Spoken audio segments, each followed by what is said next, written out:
Mengerti, Kak? Jawab Yura pelan.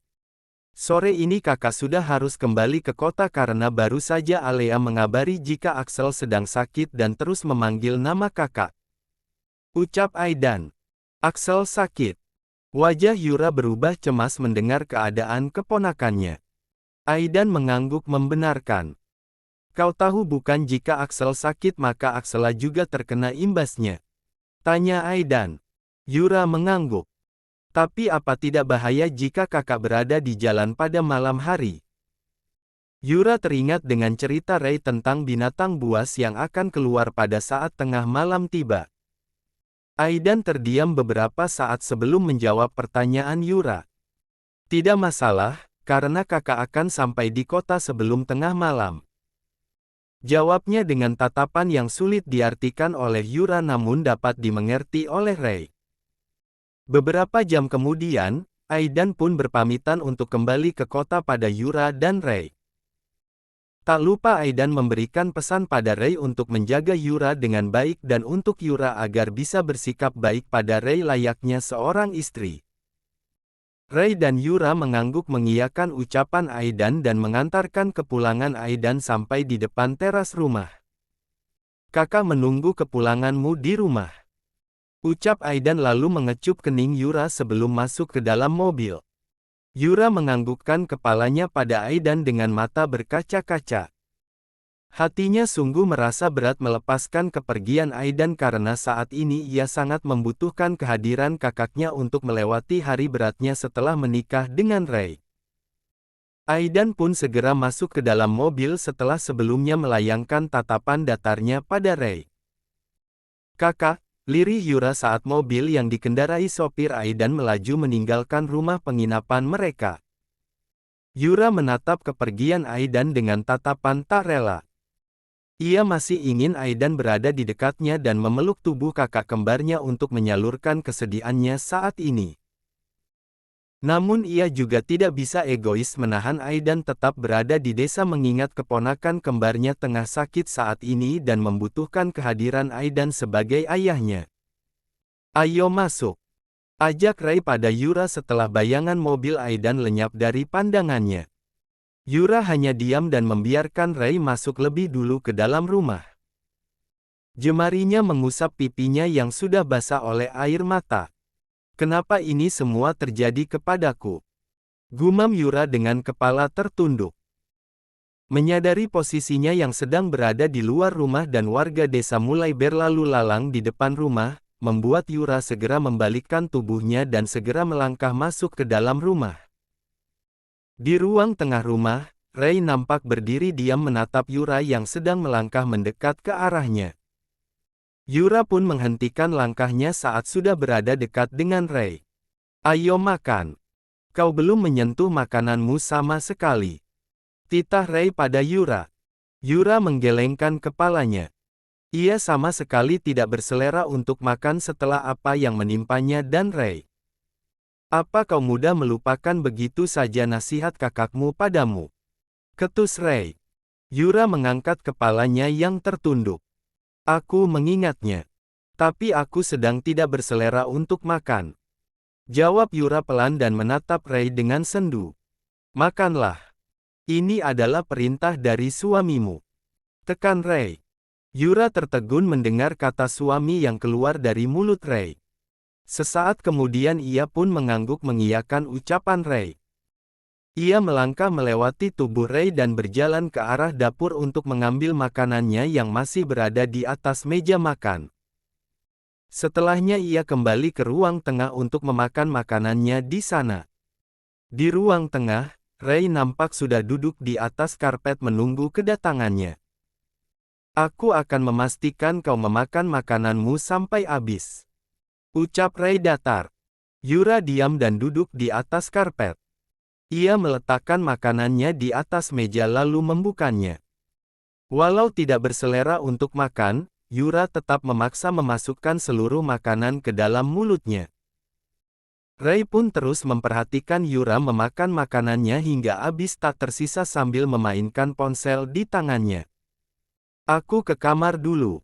Ucap Ray setelah makanan Yura habis tak tersisa. Yura hanya diam dan membiarkan Ray beranjak menuju kamarnya. Hembusan nafasnya terasa kian memberat saat mengingat kembali statusnya saat ini. Tak ingin larut dalam pemikirannya, Yura segera beranjak membawa tempat sisa makanannya ke dapur. Setelahnya Yura memutuskan masuk ke dalam kamarnya untuk membersihkan diri dan menenangkan hati dan pemikirannya di sana. Makanlah. Ini adalah perintah dari suamimu. Tekan Ray. Yura tertegun mendengar kata suami yang keluar dari mulut Ray. Sesaat kemudian ia pun mengangguk mengiyakan ucapan Ray. Ia melangkah melewati tubuh Ray dan berjalan ke arah dapur untuk mengambil makanannya yang masih berada di atas meja makan.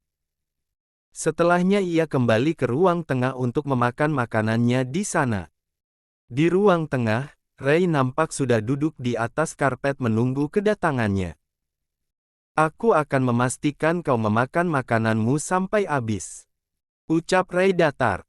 Yura diam dan duduk di atas karpet. Ia meletakkan makanannya di atas meja lalu membukanya. Walau tidak berselera untuk makan, Yura tetap memaksa memasukkan seluruh makanan ke dalam mulutnya. Ray pun terus memperhatikan Yura memakan makanannya hingga habis tak tersisa sambil memainkan ponsel di tangannya. Aku ke kamar dulu. Ucap Ray setelah makanan Yura habis tak tersisa. Yura hanya diam dan membiarkan Ray beranjak menuju kamarnya. Hembusan nafasnya terasa kian memberat saat mengingat kembali statusnya saat ini. Tak ingin larut dalam pemikirannya, Yura segera beranjak membawa tempat sisa makanannya ke dapur. Setelahnya Yura memutuskan masuk ke dalam kamarnya untuk membersihkan diri dan menenangkan hati dan pemikirannya di sana. Pukul 8 malam, Bu Asi nampak sudah kembali ke rumah dengan masih menggunakan pakaian kerjanya. Bu Asi menatap Yura yang kini berada di depannya dengan tatapan tak terbaca. Nona Yura, bisakah kita berbicara sebentar? Tanya Bu Asi pada Yura. Mengerti maksud ucapan Bu Asi, Yura menganggukkan kepalanya sebagai jawaban. Ia dan Bu Asi segera duduk di kursi ruang tamu. Apa Tuan Ray sudah tidur, Nona? Tanya Bu Asi. Saya juga tidak tahu, Bu. Jawab Yura seadanya. Karena sejak masuk ke dalam kamar sore tadi ia sama sekali tidak bertemu dengan Ray. Bisakah Nona mengeceknya ke kamar Tuan Ray? Ada hal yang ingin saya bicarakan dengan Nona dan Tuan Ray. Ucap Bu Asi. Baiklah, Bu. Jawab Yura lalu bangkit dari duduknya. Ia berjalan ke arah kamar Ray dan dengan ragu mengetuk pintu kamar Ray. Ceklek. Suara pintu kamar yang terbuka dari dalam membuat Yura memundurkan tubuhnya. Ada apa? Tanya Ray pada Yura. Bu Asi sudah pulang dan dia ingin berbicara dengan kita. Jawab Yura. Ray diam sambil memperhatikan Bu Asi yang nampak duduk di ruang tamu seorang diri. Baiklah, tunggu sebentar. Jawab Ray lalu menutup pintu kamarnya kembali. Yura memilih beranjak dari kamar Ray dan kembali ke ruang tamu. Tuan Ray akan keluar sebentar lagi, Bu. Ucap Yura pada Bu Asi. Bu Asi mengangguk paham untuk menunggu kedatangan Ray. Yura pun berpamitan sebentar ke dapur untuk mengambilkan minum untuk Bu Asi. Tak berselang lama, Ray sudah berada di ruang tamu dan duduk di kursi yang berhadapan dengan Bu Asi. Ray dan Yura pun menatap Bu Asi menunggu Bu Asi membuka pembicaraan di antara mereka. Saya sudah mendengar cerita dari perangkat desa di seberang desa tentang apa yang terjadi pada Tuan Ray dan Nona Yura. Ucap Bu Asi membuka percakapan di antara mereka. Yura dan Ray diam menunggu Bu Asi melanjutkan ucapannya. Saya sungguh menyayangkan atas apa yang telah terjadi pada Nona dan Tuan. Namun di balik itu semua saya percaya jika Tuan dan Nona tidak mungkin melakukan apa yang warga tuduhkan. Lanjut Bu Asi. Maaf jika kami sudah membuat malu di desa ini. Namun seperti yang Ibu katakan jika saya dan Tuan Ray tidak melakukan apa yang warga tuduhkan. Saya dan Tuan Ray berada di pondok itu karena terpaksa. Ucap Yura lalu menjelaskan dengan rinci apa yang terjadi hingga mengharuskan mereka menginap di dalam pondok.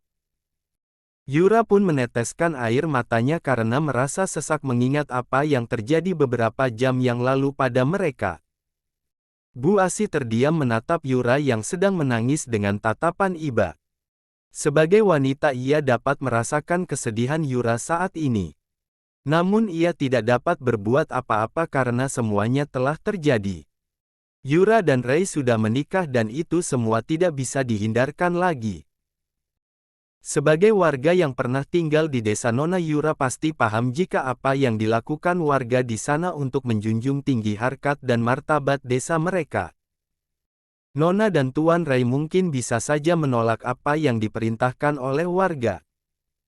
Namun Nona dan Tuan pasti tahu apa yang akan terjadi jika tidak mengindahkan perintah mereka. Warga akan menolak mentah-mentah bantuan dari perusahaan Tuan dan Nona dan akan menyebarluaskan apa yang terjadi pada Nona dan Tuan yang akan berakibat buruk bagi reputasi perusahaan Nona dan Tuan. Jelas Bu Asi. Maaf jika kami sudah membuat malu di desa ini. Namun seperti yang Ibu katakan, jika saya dan Tuan Rei tidak melakukan apa yang warga tuduhkan. Saya dan Tuan Rei berada di pondok itu karena terpaksa. Ucap Yura lalu menjelaskan dengan rinci apa yang terjadi hingga mengharuskan mereka menginap di dalam pondok. Yura pun meneteskan air matanya karena merasa sesak mengingat apa yang terjadi beberapa jam yang lalu pada mereka. Bu Asi terdiam menatap Yura yang sedang menangis dengan tatapan iba. Sebagai wanita ia dapat merasakan kesedihan Yura saat ini. Namun ia tidak dapat berbuat apa-apa karena semuanya telah terjadi. Yura dan Rei sudah menikah dan itu semua tidak bisa dihindarkan lagi. Sebagai warga yang pernah tinggal di desa Nona, Yura pasti paham jika apa yang dilakukan warga di sana untuk menjunjung tinggi harkat dan martabat desa mereka. Nona dan Tuan Rei mungkin bisa saja menolak apa yang diperintahkan oleh warga.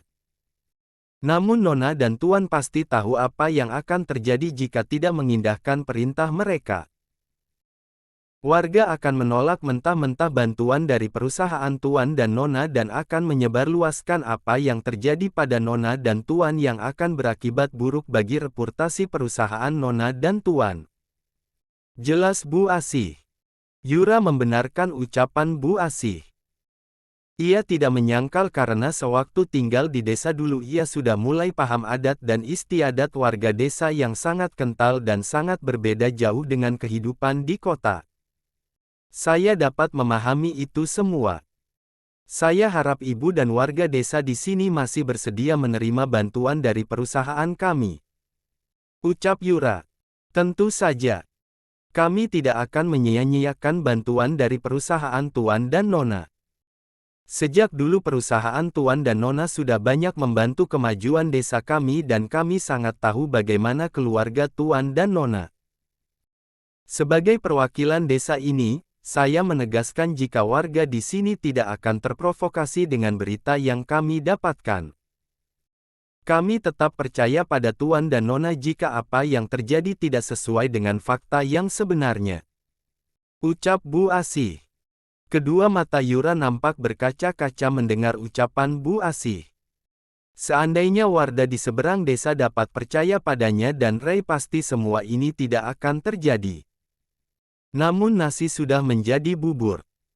Ia dan Rei sudah menikah dan tidak ada pembelaan lagi yang bisa ia utarakan karena semuanya telah terjadi. Saya harap untuk kedepannya Tuan dan Nona dapat tetap bekerja seperti biasanya tanpa merasa sungkan pada warga desa kami. Ucap Bu Asi. Rei mengangguk mengiyakan ucapan Bu Asi.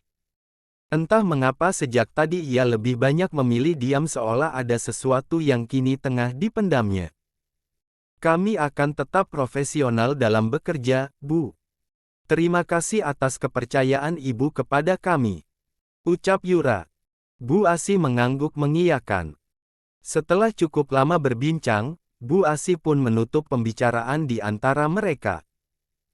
Bu Asi pun berpamitan masuk ke dalam kamarnya dan membiarkan Yura dan Rei masih berdiam diri di ruang tamu rumahnya.